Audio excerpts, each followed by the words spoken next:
The federal courtroom on Grant Street in downtown Pittsburgh was already full before 9 in the morning, packed so tightly that the wooden benches creaked under the weight of reporters, bankers, city officials, engineers in work jackets, and ordinary employees who had come because their mortgages, their kids' braces, their grocery bills, and their futures were tied to the man sitting alone at the defense table.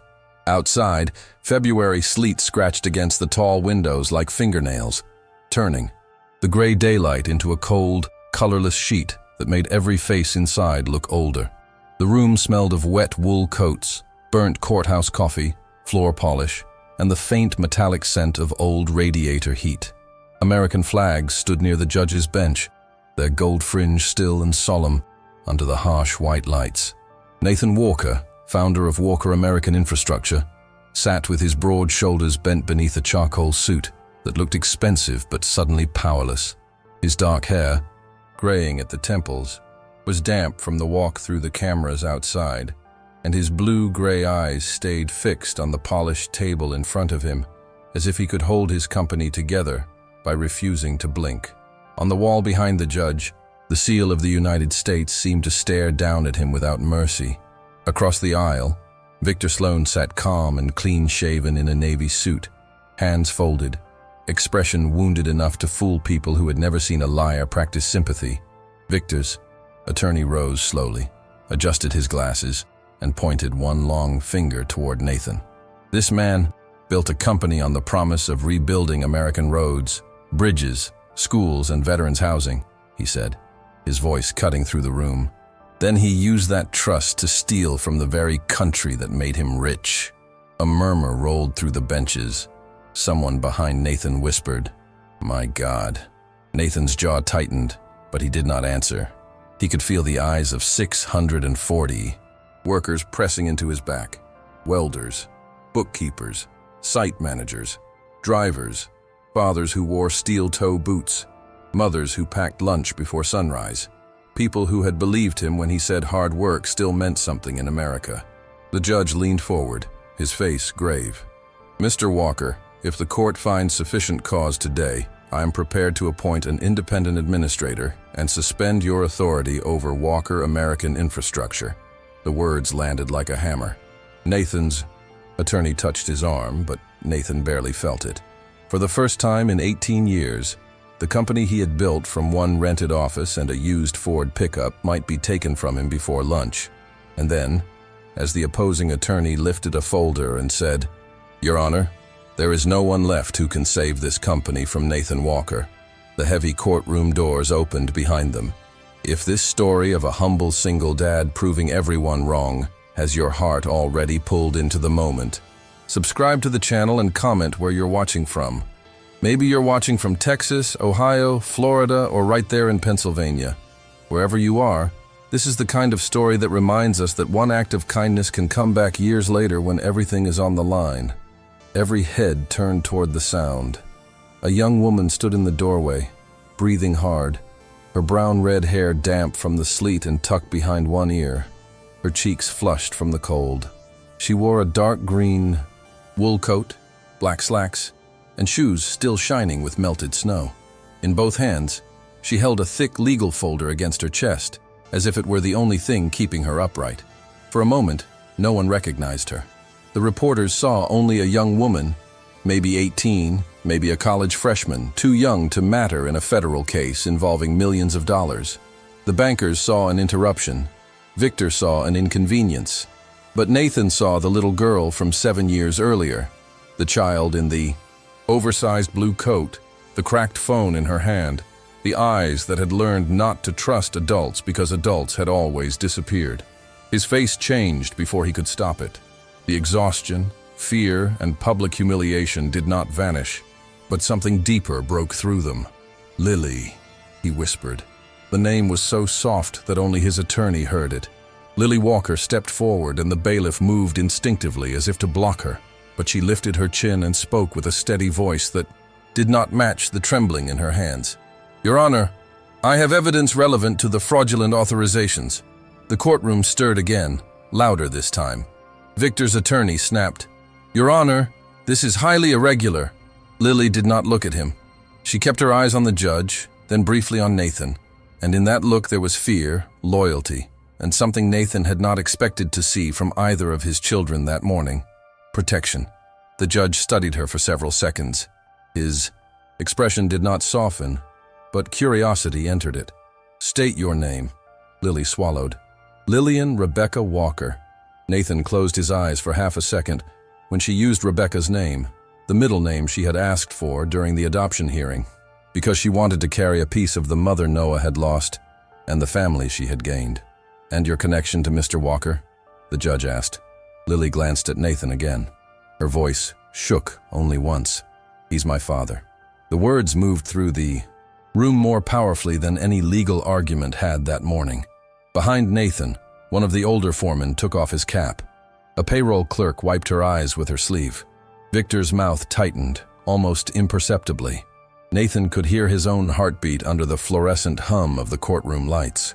For 7 years he had believed that being a father meant standing in front of his children so nothing could touch them.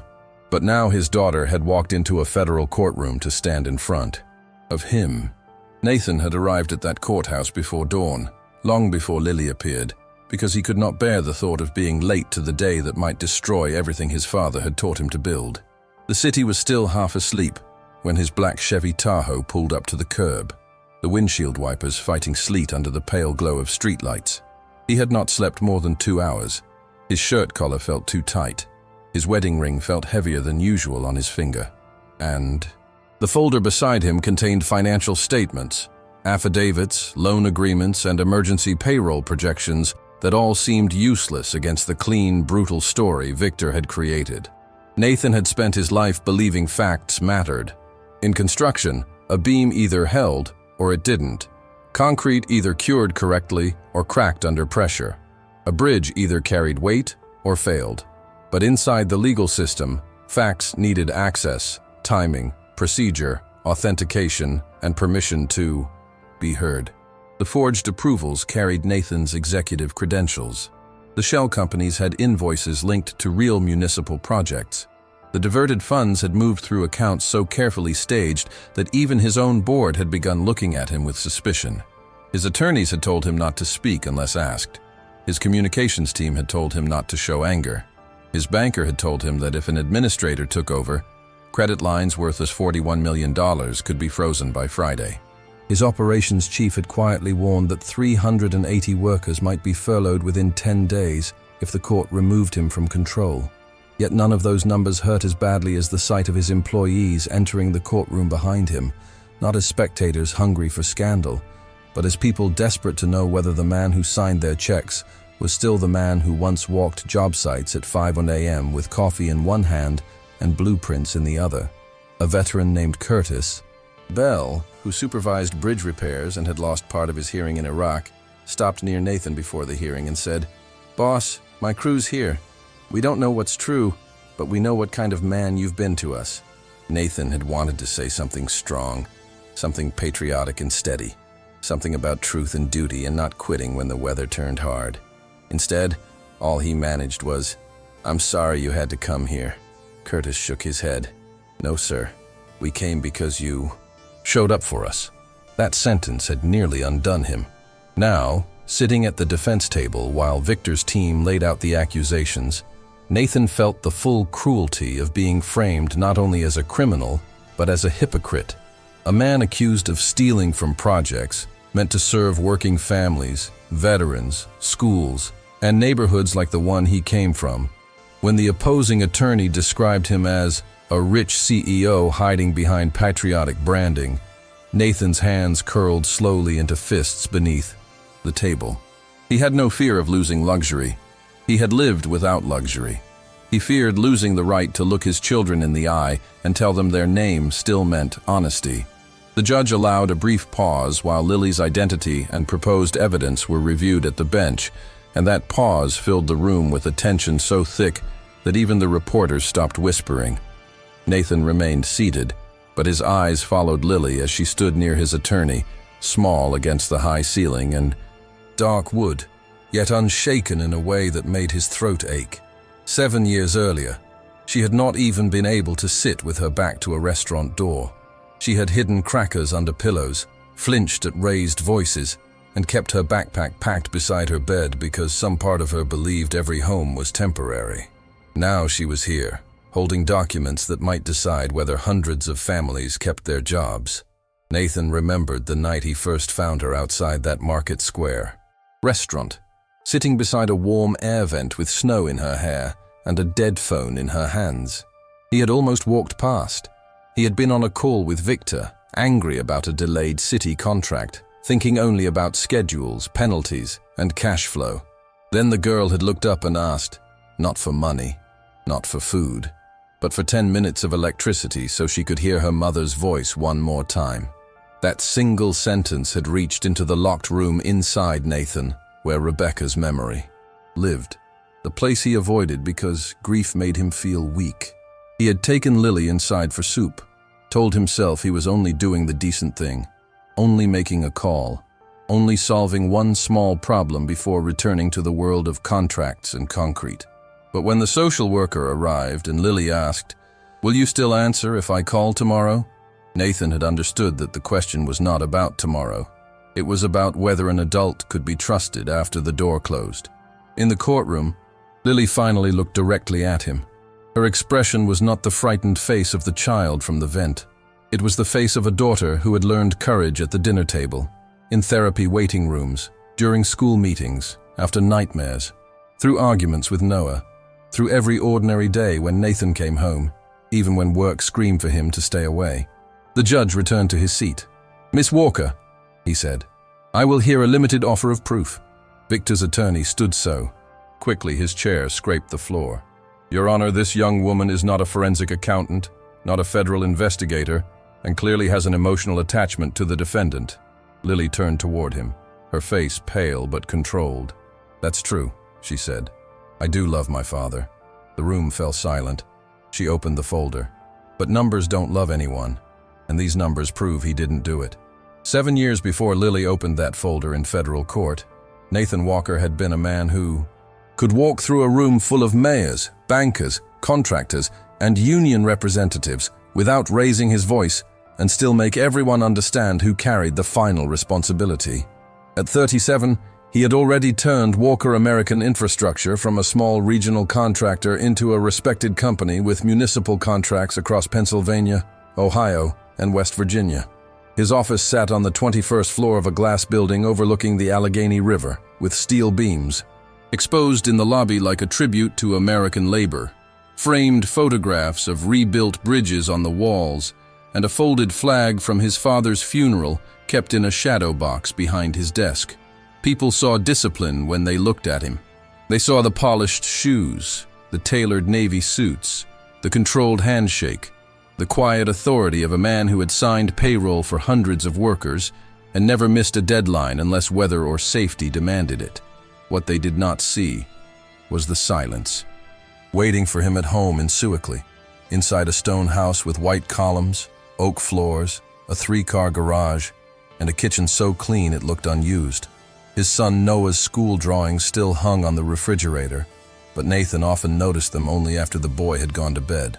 Rebecca's coffee mug remained on the second shelf, untouched for 2 years. Nathan had money, status, and a company people called patriotic because it built roads, repaired bridges, and hired veterans.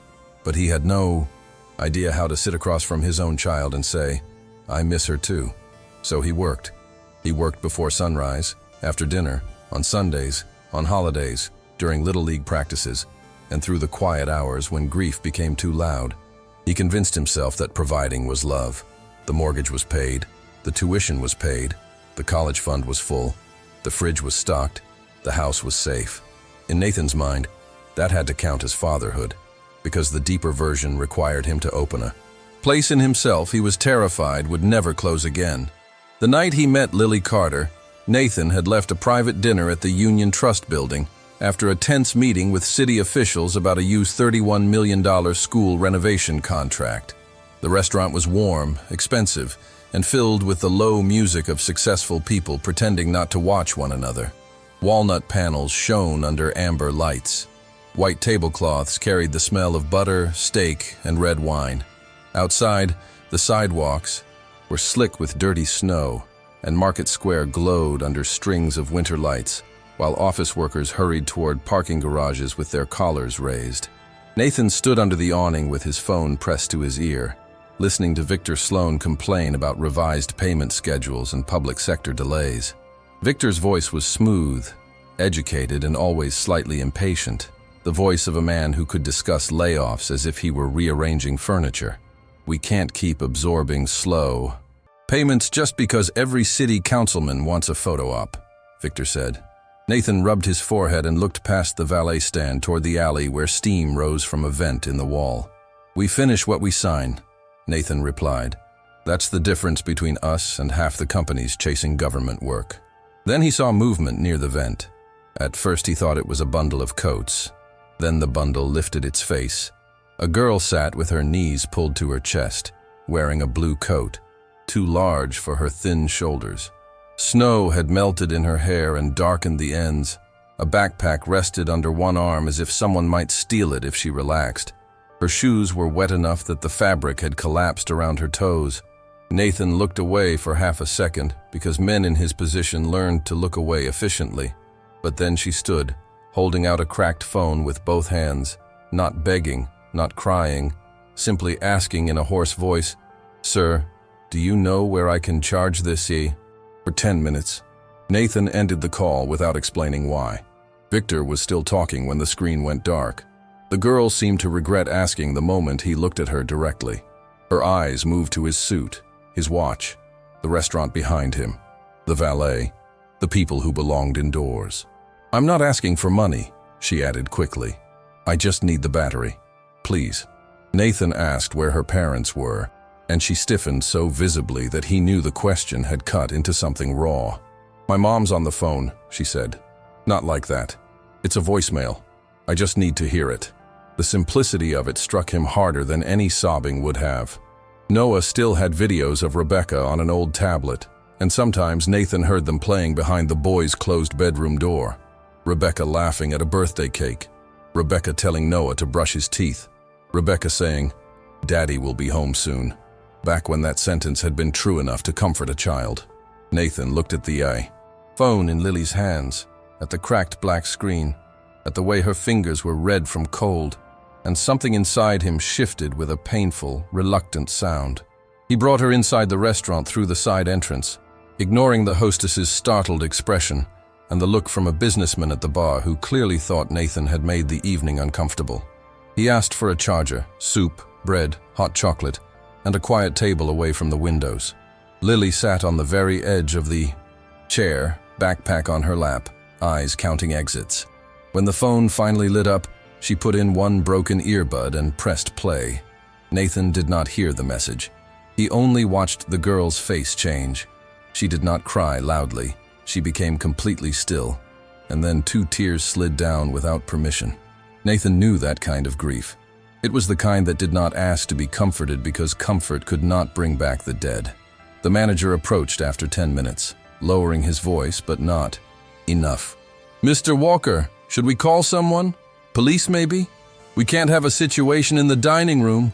Lily heard the word police and grabbed her backpack so fast the spoon fell from her bowl.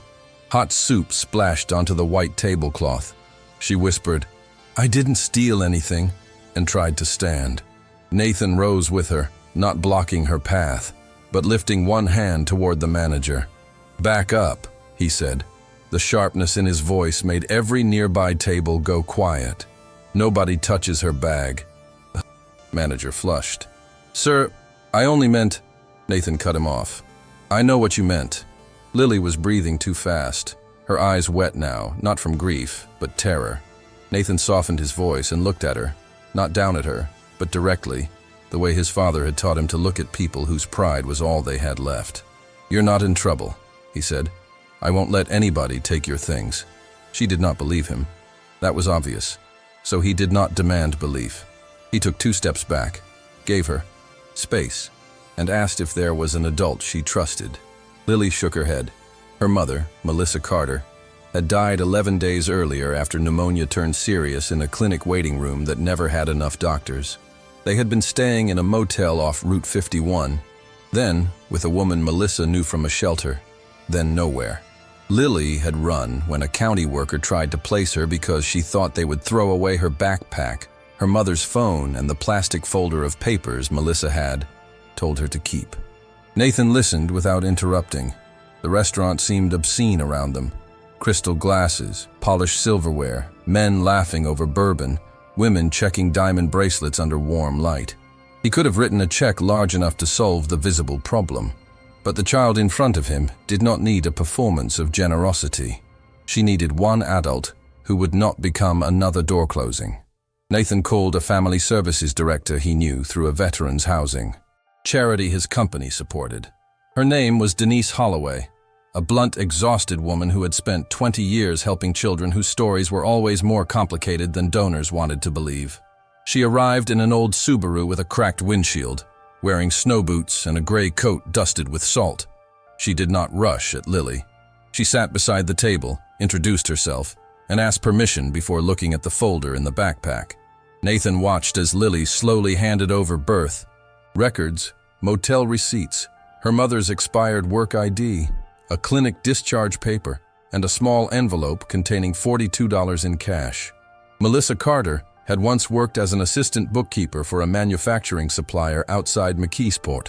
She had taught Lily to add columns, match invoice numbers, and keep receipts in date order because order was the only defense she had against chaos. Denise explained that Lily could not stay on the street, and Lily nodded like a person agreeing to a sentence. Before leaving, she looked at Nathan with a suspicion so tired it no longer looked like anger. "Will you answer if I call tomorrow?" she asked. Nathan had answered harder questions from senators, banks, and angry city councils. None of them had ever made him feel so exposed. He wanted to say something safe. He wanted to say Denise would help, that the system would handle it, that everything would be okay. But he had buried a wife. He knew better than to promise easy endings. "Yes," he said. "If you call tomorrow, I'll answer." Lily studied his face like she was checking a number twice. Then she walked out with Denise, one hand gripping the phone, the other gripping the backpack. Nathan remained at the table long after the soup went cold, staring at the small wet mark where the bowl had spilled, aware that he had just made a promise that might demand more from him than any contract he had ever signed. The next day, Lily called at 6:12 p.m., right as Nathan was standing in his kitchen, pretending to listen to Noah describe a school project about the American Revolution. The house smelled of roasted chicken from a meal delivery service and lemon cleaner used by the housekeeper. Noah sat at the kitchen island in a Steelers hoodie, pushing peas around his plate, while Nathan read an email from Victor about risk exposure on a bridge repair bid. When the unknown number appeared, Nathan almost let it go to voicemail. Then he remembered her question. He answered. For 2 seconds, there was only background noise, a television from the shelter common room, a child crying somewhere, a woman calling names for dinner. Lily said, "You said you would." Nathan closed the laptop. Noah looked up, surprised by the movement, because his father almost never closed a laptop during dinner. "I did," Nathan replied. "How are you?" Lily gave a practical answer, not an emotional one. "They gave me a bed. The blanket smells weird. A boy took my pencil but gave it back. Denise said I have to go to school." Nathan heard the fear beneath the inventory. He asked if she had eaten. She said yes. He asked if her phone was charged. She said Denise found a charger. Then silence stretched. Nathan did not know how to fill it. Noah watched him with curious eyes. Finally, Lily said, "My mom used to check my math at night." Nathan swallowed. He glanced at his son, at the unfinished dinner, at the empty chair where Rebecca used to sit, correcting Noah's spelling words. "What kind of math?" he asked. "Fractions," Lily said, with the seriousness of a soldier reporting conditions. Nathan put the call on speaker and pulled a notepad across the island. Noah leaned closer. For the next 20 minutes, a grieving single father, his lonely son, and a homeless girl in a county shelter worked through fractions over the phone. It was awkward. It was imperfect. It was the first honest family dinner Nathan had experienced in 2 years. Visits began as obligations and became appointments Nathan refused to miss. At first he came to the shelter in business clothes, carrying books, school supplies, and carefully chosen items that proved how little he understood what Lily needed. She thanked him for everything, then hid most of it under her mattress, because owning new things made other children notice her. Denise told him gently, "Mr. Walker, she doesn't trust gifts, she trusts patterns." So Nathan learned patterns.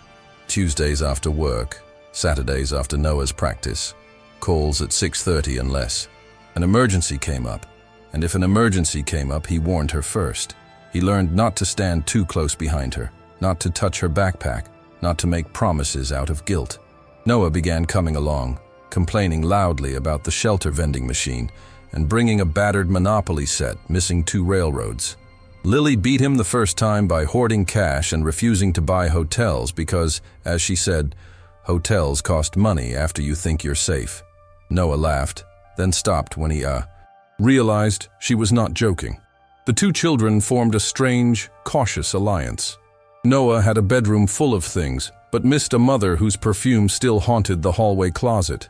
Lily had almost nothing but remembered every practical rule Melissa had taught her.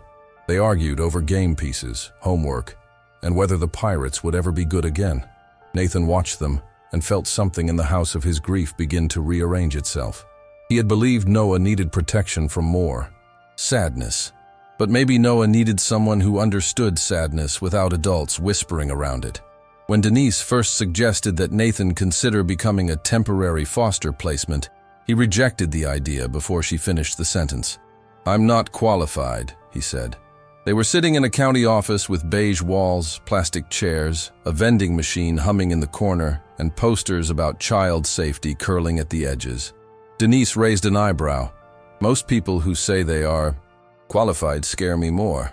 Nathan leaned forward, elbows on his knees. "I run a company 60 hours a week. I'm a widower. My son already lost enough. Lily needs someone who knows what they're doing." Denise did not argue with his facts. She asked a harder question. Does she need perfect, or does she need permanent? Nathan had no answer. That night, he spoke with his sister Margaret, who lived outside Columbus and believed love should be responsible but controlled.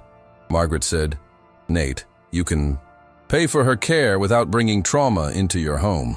Victor Sloan, when he heard about it, was smoother but colder. "Publicly, it looks noble," he said in Nathan's office, standing beside the window with the city below him. "Privately, it's a liability. You're already stretched thin. Noah is still grieving. A troubled child can destabilize everything." Nathan disliked the phrase troubled child.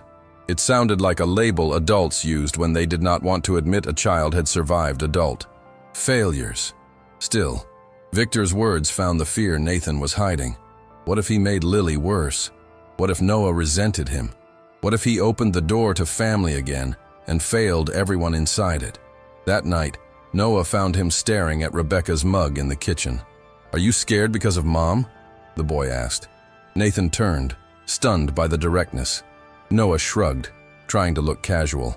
"I'm scared too, but the house is less weird when Lily calls." The first months after Lily moved into the Walker house were not inspirational in the easy way people later wanted to tell it. They were messy, tense, and full of small heartbreaks. Nathan had prepared a bedroom with a white bed frame, blue curtains, a desk, new clothes, and a shelf of books recommended by a child therapist. Lily stood in the doorway and looked at it, as if it were a museum exhibit she might be blamed for touching. "Is all this mine?" she asked. Nathan said yes. She asked, "What happens if I don't stay?" Noah, standing behind them, blurted, "Why wouldn't you stay?" Lily's face closed. That night she slept on top of the covers wearing her coat. The next morning, the housekeeper found granola bars hidden behind books, rolls from dinner wrapped in napkins under the pillow, and a plastic bag of clean socks tucked inside the air vent. Nathan's first instinct was to solve it.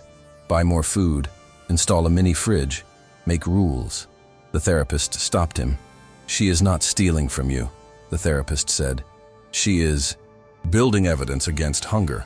So Nathan learned to leave a basket of snacks in the pantry without comment. He learned to say, "Dinner is at 6, and breakfast will be here in the morning." Not because Lily did not know, but because her body did not yet believe in tomorrow. There were nightmares. There were slammed doors. There were days she refused to go to school because a teacher asked for a parent signature, and the word parent made her physically sick with longing. Once, she broke a porcelain bowl that had belonged to Rebecca and went white with terror. Nathan found her trying to clean it with shaking hands. For one terrible second, grief made him sharp. Then he saw Lily waiting to be discarded. He crouched beside her and said, "People matter more than bowls." She whispered, "Even if the bowl belonged to her?" Nathan's eyes burned. Especially then. Rebecca would have said the same thing. The first time Lily ran away, it was after a school fundraiser where another parent made the kind of comment wealthy people often disguise as concern. The event took place in a private school gym decorated with red, white, and blue bunting for a veterans scholarship drive. Nathan had donated quietly, as he always did, and Curtis Bell had spoken to students about service, duty, and coming home to a country that should remember its promises. Lily stood beside Noah near the refreshment table, wearing a navy dress Margaret had bought her, and shoes that pinched her heels. She overheard two mothers talking near the coffee urn. One said, "It's generous, of course, but you have to wonder why a man like Nathan Walker takes in a girl like that. Men in his position usually have image consultants." The other replied, "Maybe it helps with city contracts. Everyone loves a rescue story." Lily did not cry at the fundraiser. She smiled through the rest of the evening, thanked Curtis for his speech, and rode home silently. At 2:00 a.m., Nathan woke to the security system chiming. Lily's room was empty, the window cracked, her backpack gone. Panic hit him so hard he nearly could not move.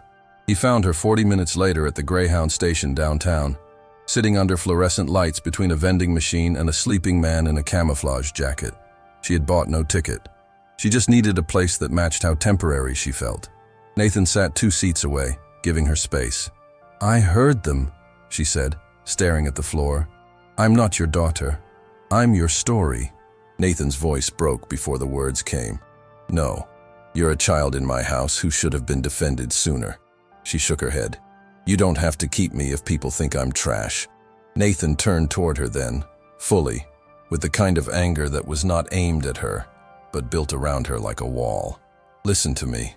In this family, we do not throw people away because someone with a pearl necklace and no manners doesn't understand grace." Lily looked at him.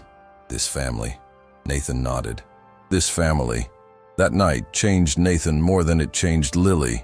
The next morning, he requested a meeting with the school principal, the counselor, and the parent committee. He did not arrive with threats or a public relations team. He arrived as a father. He wore a simple gray suit, brought no assistant, and sat at the conference table beneath framed photos of graduating classes and American history projects. When the principal began with careful language about community sensitivity, Nathan raised a hand. "My daughter's past is not gossip material," he said. "Her adoption process is not a branding strategy. Her grief is not a conversation starter for adults who should know better." One parent attempted to apologize without admitting anything. Nathan stopped her, not cruelly, but firmly. "I build public schools for a living. I know what a good foundation looks like. It starts with adults telling the truth." Lily sat beside him, tense and embarrassed, but she did not ask him to stop.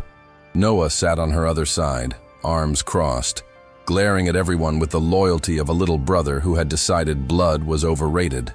After the meeting, in the parking lot, Lily said, "You didn't have to do that." Nathan opened the passenger door for her. "Yes, I did." She looked down at the slush around her shoes. "People will talk more now." Nathan nodded. "Probably. Doesn't that bother you?" He thought of boardrooms, donors, contracts, headlines, the fragile machine of reputation. Then he thought of the Greyhound station at 2 a.m. "Not more than you thinking I was ashamed of you." Lily got into the car and wiped her face with her sleeve. Noah leaned forward from the back seat and said, "Also, Mrs. Whitcomb's cookies are dry, so her opinion doesn't count." Lily laughed for the first time in days, and Nathan realized that laughter in a wounded family did not erase pain. It proved pain had not won. The adoption hearing took place 11 months after Lily first entered the Walker house. It was not dramatic to anyone outside the family. No reporters came, no cameras waited. The courtroom was smaller than the federal chamber where Lily would stand years later. with pale walls, a tired judge, a box of tissues on the clerk's desk, and sunlight falling through blinds in narrow stripes. Nathan wore his best dark suit and kept touching his wedding ring. Noah wore a tie crooked enough that Lily fixed it twice. Lily wore a simple blue dress and held the same cracked phone, now repaired but still old, in her lap. Denise Holloway testified about stability, therapy, school progress, and the bond forming in the home. Nathan answered questions about support, responsibility, discipline, education, health insurance, and long-term care. His voice remained steady until the judge asked why he wanted to adopt Lily. Nathan looked at the girl beside him. He had prepared an answer about permanence, family, and love. What came out was plainer. "Because she already comes home to us," he said. Lily's chin trembled. The judge smiled faintly and approved the petition. When Lily Carter became Lily Walker, Noah whispered, "Finally," loud enough for the clerk to hear. Outside the courthouse, Lily asked if she could choose a middle name. Nathan said she could choose anything. She looked at the sky, then at Noah, then at Nathan. "Rebecca," she said. Nathan had to turn away for a moment because the name opened every locked door in him at once. Lily panicked. "I don't have to. I just thought—" Nathan pulled her into a hug before she could finish. It was the first time she did not freeze when he embraced her. "She would be honored," he said. And for the first time since his wife's death, Nathan spoke Rebecca's name without feeling that love was a room he was no longer allowed to enter. Years passed, not as a perfect montage, but as a family being built through ordinary proof. Lily learned to leave her backpack in the closet. Noah learned that sharing a father did not mean losing him. Nathan learned to come home before dinner at least 3 nights a week, and to put his phone in a drawer during meals unless a bridge was literally falling down. They fought about curfews, grades, driving lessons, college applications, and whether ketchup belonged on scrambled eggs. Lily excelled in math, then accounting, then digital systems, drawn to the quiet honesty of numbers when people handled them correctly. At 15, she asked Nathan if she could spend part of the summer filing documents in the compliance department. Nathan refused at first, worried people would accuse him of favoritism. Lily said, "Then make me earn it." So he did. She interviewed with human resources, started at minimum wage, scanned invoices, matched purchase orders, and discovered she had an unusual gift for noticing patterns others missed. She remembered addresses. She caught duplicate vendor codes. She asked why one subcontractor used 3 different phone numbers and why another invoice listed a zip code that did not match the street. The compliance manager, Angela Price, told Nathan privately, "Your daughter sees paperwork like a witness statement." Nathan felt pride, but also unease. He knew Lily's skill came partly from survival. When you grow up watching adults lose motel rooms over missing receipts and late payments, numbers become shelter. Meanwhile, Victor Sloan remained polished and indispensable in the executive wing. He praised Lily's work when Nathan was nearby and dismissed her as the intern when he thought she could not hear. Once, passing her desk, he said lightly, "Careful digging too deep, Lily. Finance departments are full of boring ghosts." She smiled politely, but the phrase stayed with her. Lily had known real ghosts. They usually appeared when adults wanted the past buried. The first signs of Victor's betrayal appeared as small irregularities no one wanted to call danger.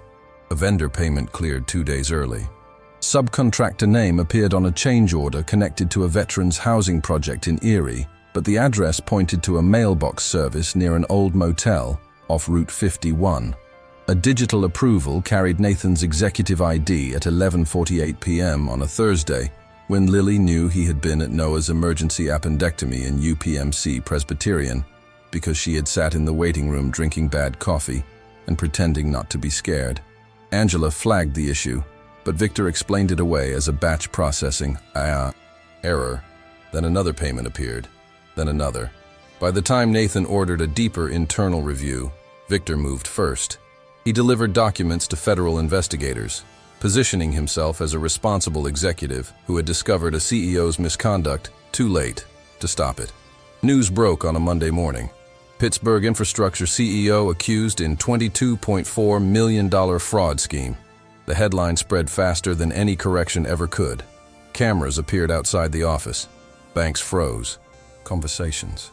City officials distanced themselves. Margaret called in tears. Curtis Bell brought his crew to work anyway. Noah, now 16, punched a locker when someone at school called his father a thief. Lily did not cry. She went quiet in the old way. The way she had gone quiet in the restaurant, at the fundraiser, at the bus station. Nathan recognized it and feared what it meant. That night, she spread documents across the dining room table. Invoices, vendor registrations, access logs, public records, old motel addresses, signatures, timestamps. Nathan stood in the doorway, exhausted. "Lil, you don't have to carry this." She did not look up. "You carried me." He walked closer. That was different. Lily finally raised her eyes. "No, Dad. It wasn't. Somebody was lying about what I was worth then. Somebody's lying about what you are now." By the eve of the hearing, the Walker house felt less like a mansion than a command center under siege. Legal pads covered the kitchen island. Angela Price joined by video call. Nathan's attorneys argued over admissibility and deadlines. Noah made coffee. No one finished. Rain tapped against the windows, and the old repaired phone sat beside Lily's laptop like a relic from the life that had taught her to notice what others missed. Lily had found the motel address first, then the intermediary name, Dale Rusk, a man who had once controlled mail, cash, and favors around the weekly rental rooms where she and Melissa stayed before everything collapsed. Dale's name appeared nowhere official in Walker records, but one shell company used a registered agent connected to him, and 3 invoices carried formatting identical to a template Lily remembered seeing in Melissa's folder years earlier. Angela pushed further and confirmed that the fraudulent approvals had passed through a device assigned not to Nathan, but to a secure finance workstation Victor accessed after hours. The perjury risk was enormous. The procedural barriers were real. Lily was not a licensed investigator. The evidence needed expert verification, but the thread existed. It was strong enough to pull. Nathan watched his daughter work with the same fierce concentration she once used to protect $42 in an envelope. Near midnight, he told everyone to stop and sleep. No one moved. He placed a hand on Lily's shoulder. She flinched only slightly now, more memory than fear. "I don't want your life defined by what happened to me," he said. Lily closed the folder slowly. "It's not," she answered. "It's defined by what you taught me after what happened to me." Nathan had no speech left. He kissed the top of her head the way he had done before school when she was 12, and still pretended not to like it.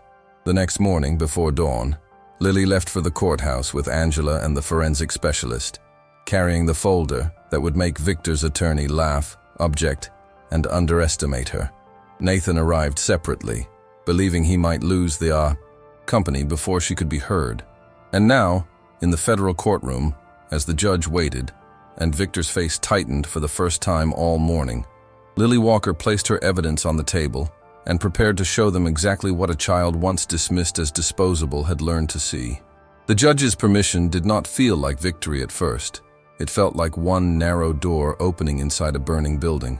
Lily stood at the witness table with the folder open, the fluorescent lights, reflecting against the plastic sleeves that protected printouts, access logs, vendor registrations, and certified public records pulled in the final hours before the hearing. Nathan watched from the defense table, with his hands clasped so tightly that the knuckles had gone pale. He wanted to stand, to tell her she had already done enough, to protect her from the cold precision of a courtroom where every word could be twisted and every wound could be used against her. But Lily did not look like a child waiting to be rescued anymore. She looked like the young woman who had survived hunger, grief, shelters, whispers at school, and the slow, terrifying work of learning to trust a home that did not disappear. Victor's attorney approached with a thin smile, the kind men used when they believed youth was the same as weakness. "Miss Walker," he said, "you are 18 years old, correct?" Lily nodded. "Yes, sir." "Not a federal investigator?" "No, sir." "Not a certified forensic accountant?" "No, sir." "Not an attorney?" "No, sir." He turned slightly toward the judge as if the point had already been made.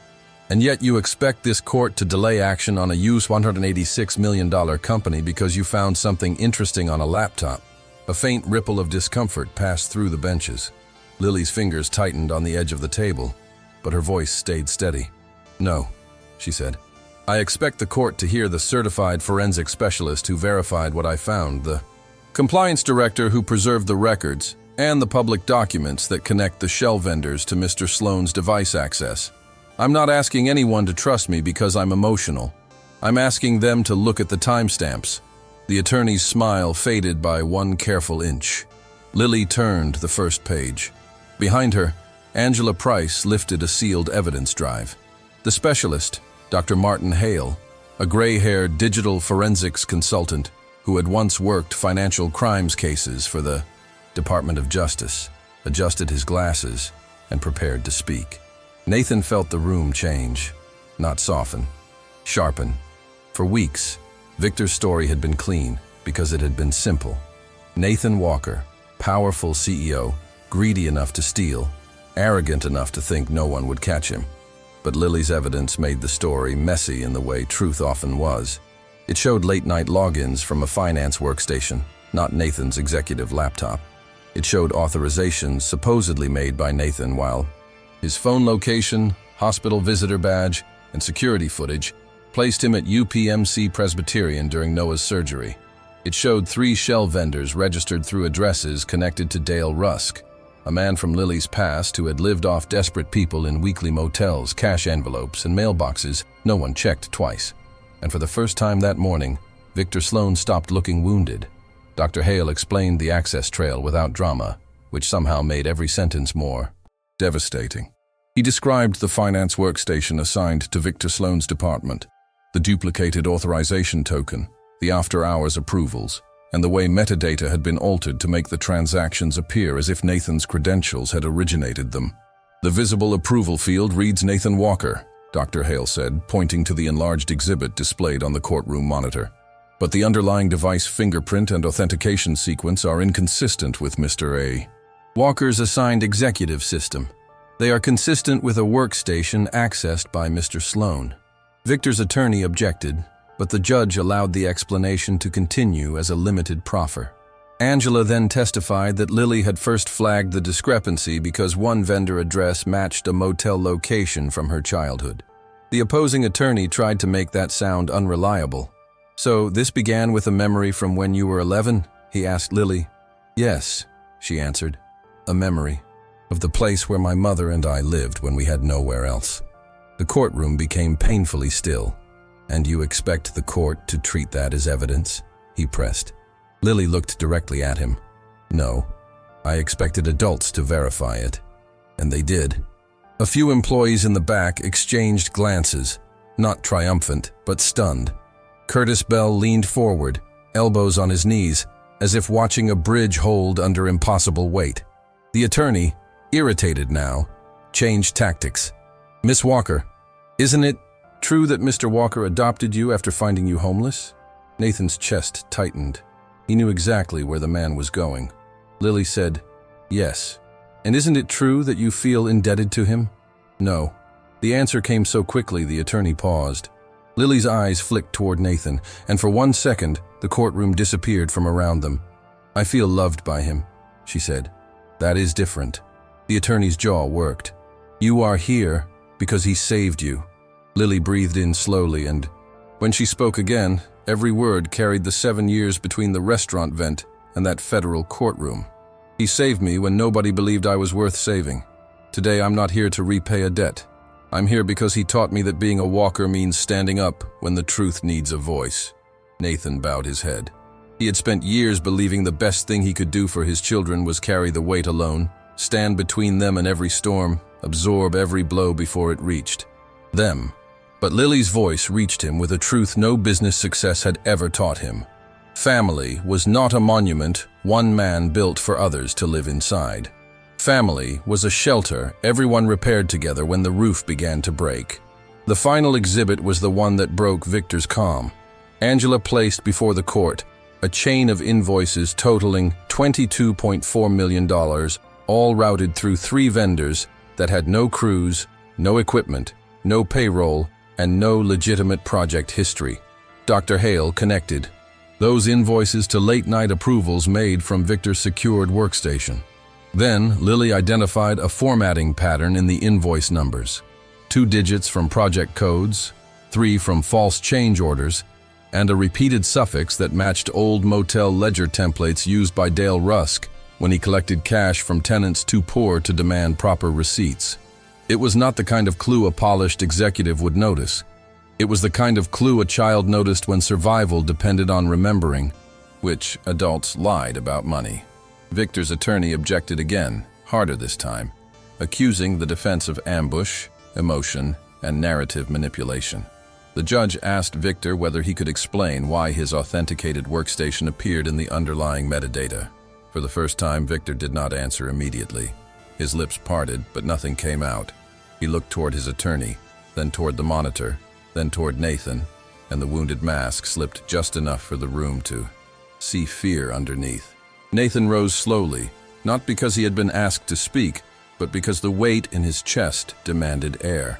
His attorney touched his sleeve, warning him silently to sit down. Nathan remained standing for only a moment, eyes fixed on Victor. There were 100 angry things he could have said.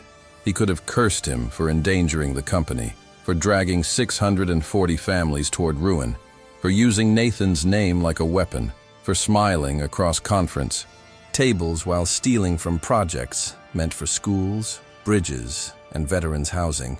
But when Nathan opened his mouth, his voice was low, controlled, and broken by something deeper than anger.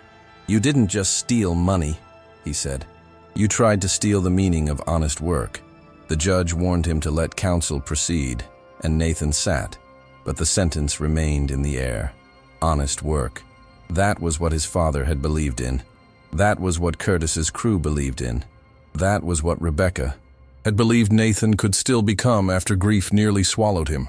That was what he had tried to teach Noah and Lily at the dinner table, in the shopyard, on job sites where men and women in hard hats built things that had to carry other people safely across rivers, roads, winters, and years.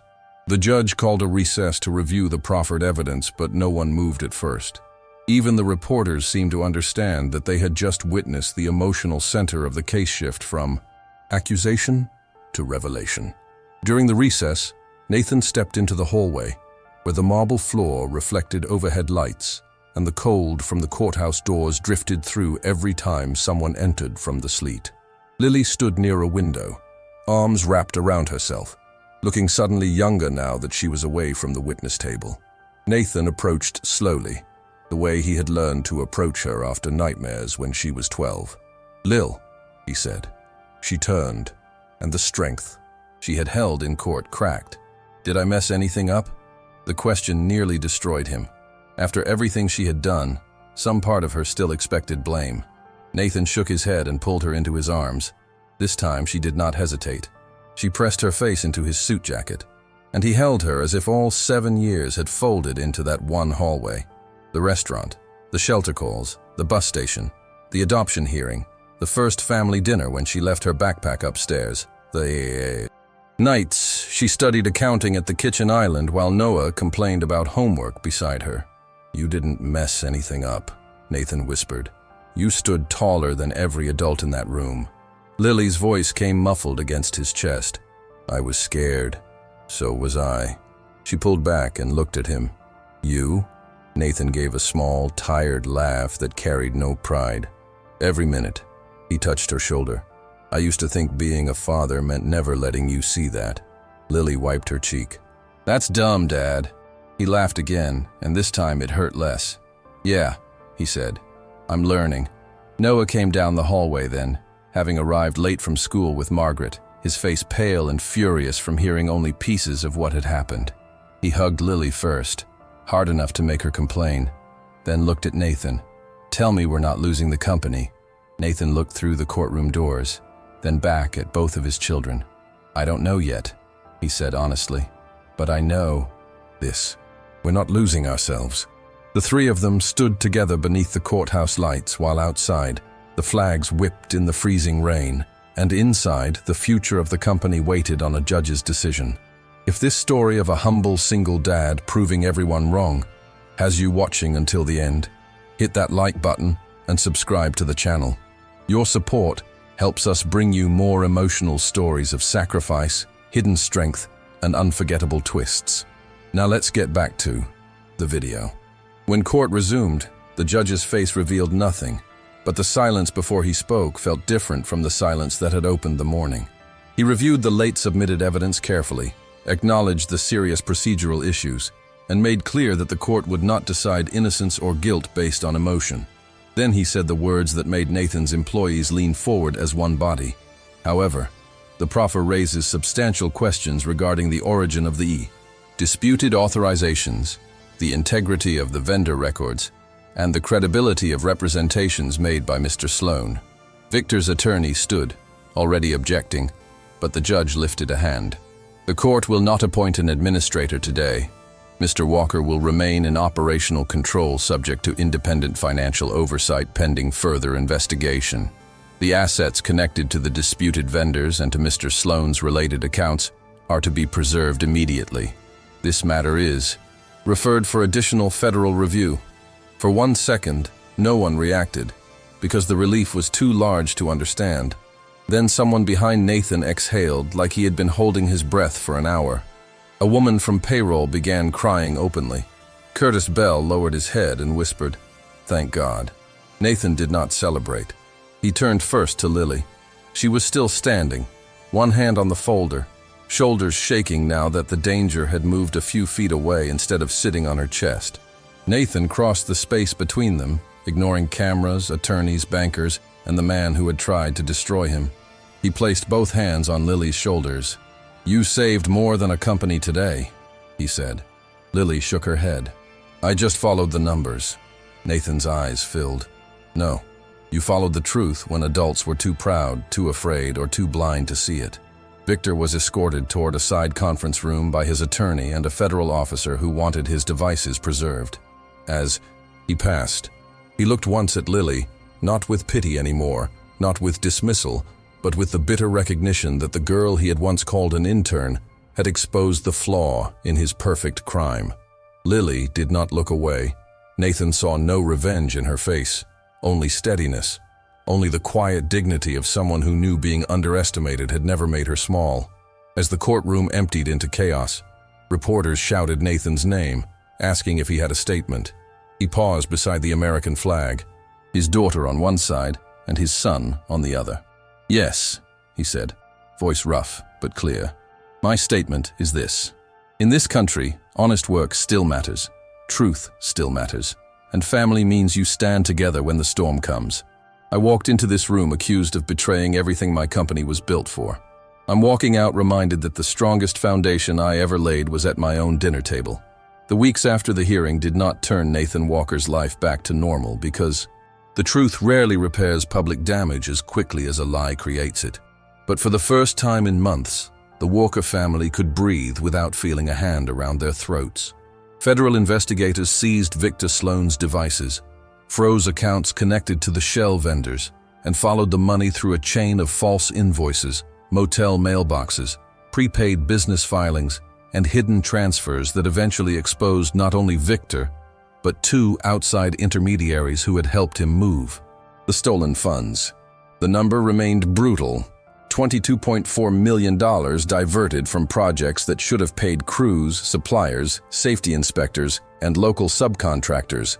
But the blame no longer sat on Nathan's shoulders. Walker American Infrastructure survived under independent financial oversight, and Nathan accepted every audit requirement without complaint, because a man who truly respected honest work did not fear honest inspection. He sold a vacation property in South Carolina and liquidated part of his private investment portfolio to guarantee payroll and health insurance while the banks restored confidence. When his board suggested issuing a public statement centered on his personal reputation, Nathan refused. He stood instead in the company yard on a cold Friday morning, surrounded by cranes, concrete barriers, diesel trucks, American flags on hard hats, and workers whose faces showed exhaustion more than celebration. "You built this company with me," he told them, his voice carrying across the asphalt. "Victor tried to steal more than money. He tried to make us forget what we stand for. But we are not a headline. We are welders, engineers, drivers, accountants, veterans, parents, and neighbors. We rebuild things because this country still needs people willing to do the job right. Curtis Bell, standing with his bridge crew, nodded once, his old army jacket zipped to his chin. Lily stood beside Noah near the front, her hands tucked into the pockets of her green coat, and Nathan looked at her before he finished. "And sometimes," he said, his voice thickening, "the person who saves the foundation is someone the world once refused to see." The company changed after that, not in polished slogans printed on lobby walls, but in systems people could feel. Nathan created an independent ethics board with seats for field workers, accounting staff, legal counsel, and outside auditors. Vendor records were rebuilt from the ground up. Every subcontractor working on public projects had to prove payroll, equipment, insurance, and physical operating history.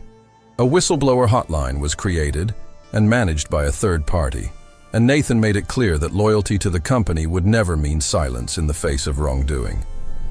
He also launched the Walker Open Door program with an initial US $8 million commitment, providing emergency housing, paid apprenticeships, counseling, transportation support, and job training for teenagers aging out of foster care or leaving unstable shelters.